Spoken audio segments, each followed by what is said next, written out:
Olá, eu sou Ana Rosa, atriz, diretora e produtora de espetáculos teatrais. Ontem nós postamos uma cena de uma novela que eu fiz em 1971, chamada A Selvagem. E a gente mostrou, a cena toda era um plano sequência. Você sabe o que é um plano sequência? O seguinte, uma das duas personagens que eu fazia, Stella, foi para o convento, e quando ela deixa o convento, ela sai da cela, vem para o corredor do convento e percorre um corredor enorme, chorando, emocionada. Atrás dela, a irmã superior e uma outra irmã, outra freira, saem e ficam olhando a Stella se distanciando para chegar até o portão do convento e ir embora. Esta vinda da Stella, durante não sei quanto tempo, eu lembro que o diretor, o Geraldo Vietti, falou assim: Ana, vem porque vai ser longo que eu vou soltando os slides. Naquele tempo, os slides, hoje em dia as novelas mostram, né? Novela tal, com fulano, cicrano, beltrano, bababá, participação de fulano, cicrano, beltrano, participação das crianças, não sei o que. Tudo isso hoje em dia é feito eletronicamente. Em 1971 ainda na Tupi não era. E essa novela foi uma gravação de uma novela que eu estreiei em 1964. Então era tudo manual, era uma coisa bem artesanal.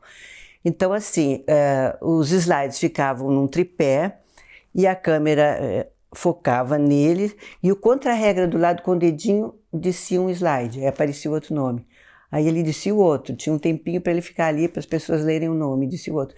E essa cena toda, eu vindo no corredor andando e a câmera mostrando esses slides caindo. Então eu tive que chorar muito. Por que plano sequência? Porque é uma cena sem cortes.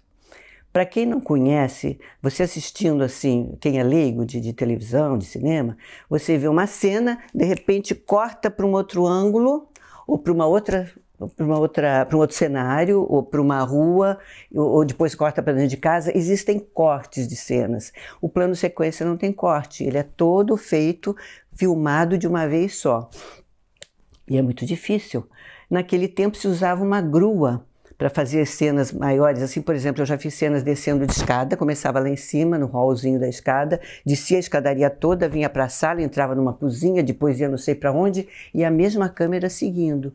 E para isso tinha que ser uma grua, se montava um carrinho enorme no meio do estúdio, e aquilo era igual um guindaste que andava assim para frente, para o lado, para cima e para baixo, com uma cadeirinha com o cameraman sentado ali, filmando tudo. Bom, esta sequência não foi tão difícil, porque não teve grua nem nada, veio só na mão. E o rapaz, o cameraman veio seguindo até eu chegar na saída do convento, quando caiu o último slide, e aí o último slide não era o fim ainda, teve depois outra cena para o fim. Mas enfim, isso está postado, vocês podem assistir, e é muito interessante. Inclusive, havia cameramans, que eram assim, os cobras para fazer esse tipo de tomada. Subir no carrinho, a grua, ou acompanhar. Alguns acompanhavam, até eles preferiam, em vez de seguir botar o carrinho, botar a câmera no ombro. E eles vinham acompanhavam o ator, onde ele ia, voltava e tal, pegavam um detalhe de alguma coisa, voltava para cá. Tinha aqueles que eram os quentes mesmo para fazer isso, né? Me lembro de vários colegas que já foram para o lado de lá. Então, aí é que está o plano sequência. No cinema, a gente vê muito isso. O Hitchcock, acho que na década de 40 já usava isso, né? Todos os grandes mestres do cinema usaram. Mas o cinema tem uma diferença fundamental. Você filma uma cena, de repente, num dia, 2 no máximo. Na televisão, você tem que fazer, às vezes, 30 cenas num dia só. Então, é muito assim. Então, a televisão deixa as pessoas muito mais apuradas, tá? Para fazer esse tipo de coisa rápida. Teve um filme agora, 1917, que ganhou o Oscar em 2019, do Sam Mendes, que aparece em muitos planos sequências. Mas é justamente isso que eu falei. No cinema, você às vezes leva o dia inteiro gravando só uma cena, né? Agora, o resultado realmente é muito bonito. Os diretores, principalmente os quais eu trabalhei em televisão, eles acham que isso fica muito elegante, porque você evita o corte de câmera, né? Por exemplo, eu estou aqui falando com vocês agora. Se eu for para a cozinha, a gente para aqui, o diretor, o cinegrafista, o cameraman colocam a câmera na cozinha, enquadramento, luz, o boom e mais não sei o quê, e aí a gente começa a cena na cozinha. O plano de sequência não seria assim. A gente sairia com essa câmera me seguindo, entrando na cozinha. Então o que acontece? O outro cenário tem que estar totalmente preparado já, em termos de iluminação, os móveis colocados, o ator tem que saber exatamente os movimentos que ele vai fazer e o cameraman ou cinegrafista tem que saber por onde é que ele vai pegar o ator e qual é a sequência de gestos e as coisas que vão aparecer. Então é uma coisa mais rebuscada e fica bem mais elegante. Então, para que isso aconteça, é necessário que todas as pessoas envolvidas na cena estejam assim minuciosamente ensaiadas e trabalhando todas com aquele fim. O ator não pode esquecer uma fala, não pode mudar uma mudança de ângulo, digamos assim. Se eu tenho que estar olhando para aquele ponto ali, eu olho para cá e eu já mudei no enquadramento. O cameraman, o cinegrafista, tem que estar seguindo direitinho o que o diretor pediu, a iluminação tem que estar perfeita, o som no cenário, enfim, a equipe toda tem que estar super atenta. Por quê? Porque num plano, numa cena com corte, é só dali que você vai começar. Deu um errinho na cozinha, vamos recomeçar a cena. Mas num plano sequência, você começou aqui na sala, você fez um corredor, você foi para a cozinha, deu um probleminha na cozinha, o que acontece? Volta tudo de novo, você começa desde a sala, corredor, chegou lá na cozinha.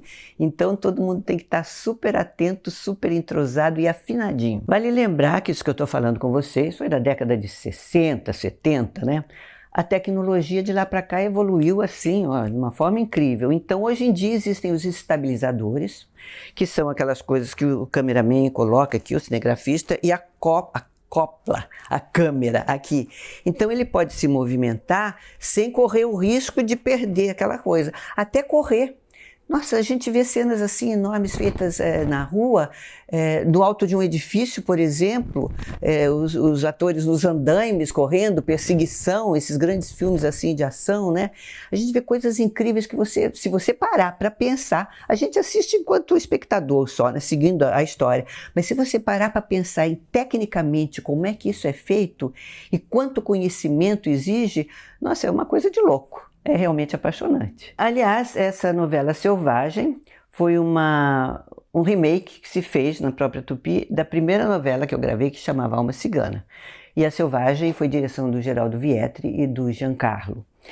E aí, é engraçado, eu me lembrei agora, quando eu estava gravando a Selvagem, gente, levantei um dia para ir para o estúdio, me arrumando, e senti um desconforto aqui, uma dorzinha incômoda, sei lá, pode ser um dente, alguma coisa, dormi de mau jeito, e fui para o estúdio. Só que no decorrer do dia, a gente gravava horas, né? Aquilo começou a ficar pior e mais dolorido e com dificuldade de articulação e tal. Cheguei em casa, tomei não lembro o que eu tomei lá, que minha mãe me deu, dormi. Gente, no dia seguinte aquilo começou a crescer e levou assim praticamente uns 3 ou 4 dias. Eu estava com cachumba. Mas naquele tempo a gente tinha uma programação a ser cumprida e não podia interromper. Eu tinha que gravar. Aí cheguei, fui para o estúdio, já com aquele inchaço começando, e aquilo evoluiu, né, durante 5 dias, uma semana. Aí conversei com o Vietri, falei, Vietri, a única solução que eu fazia, era uma novela de época, a única solução é a gente fazer um penteado, jogar os cachos todos aqui desse lado, e você só me pega desse aqui e a gente grava assim. Foi o jeito. Gravamos.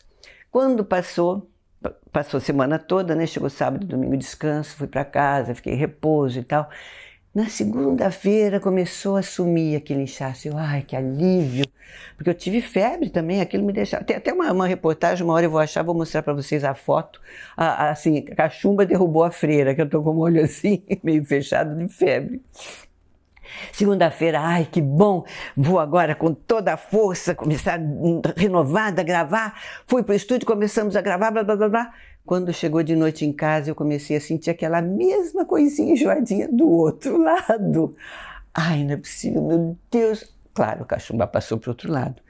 No dia seguinte, tinha que gravar, Vietri, vamos inverter os cachos, passe os cachos do lado de cá. E agora você só me fotografa desse lado aqui. E assim foi por mais uma semana. Para fechar essa nossa dica de hoje, eu falei sobre esse plano sequência.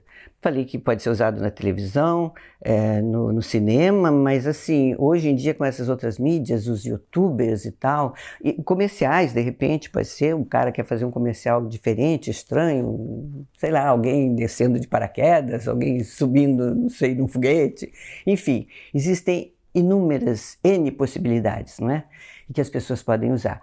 Lembrando sempre que é um treinamento assim bem rigoroso, muito específico para esse tipo de plano, tá? E que todo ator, todo técnico de televisão, de cinema, de teatro tem que saber. Então, um abraço e até a próxima.